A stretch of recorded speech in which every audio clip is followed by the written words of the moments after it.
Գործողությունների առաջինը դիմել է Օսմանյան կառավարությունը հայերի նկատմամբ ավելի կոշտ մոտեցումներ եւ ոչ թե հակառակը, ինչպես այսօր պնդում է թուրքական պատմագիտական միտքը, իբր հայերը հայդուկային շարժում էին սկսել, դրա համար էլ իրենք սահմանափակում արեցին։ Ճիշտ հակառակը, իրենք սկսեցին ավելի կոշտ մոտեցումներ ցուցաբերել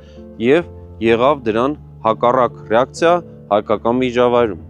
Եվ խնդրեմ, այս կոշտացումները արդեն տեղերում այնպիսի սուր դրսևորումներ են ստանում, որ Օսմանյան իշխանությունները Աբդուլ Համիդ II-ի հրամանով որոշում են ստեղծել զինված խմբեր,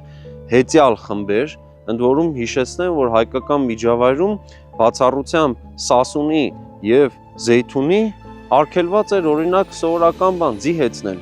եւ զենք կրել։ Այս մոտեցումները եւս լուրջ սահմանափակում են եւ ահա քրդական հիմնականում քրդերից հավաքագրվող հետյալ խմբեր էին ստեղծում եւ այս հետյալ խմբերը 1891 թվականին որպես արդեն պաշտոնական կարգավիճակ ունեցող զինված խմբեր ստանում են Համիդիե ջոկատներ անվանումը։ Նախագծի գլխավոր գործընկերն է Converse բանկը, ֆինանսական աշխարհի ձեր հուսալի գործընկերը։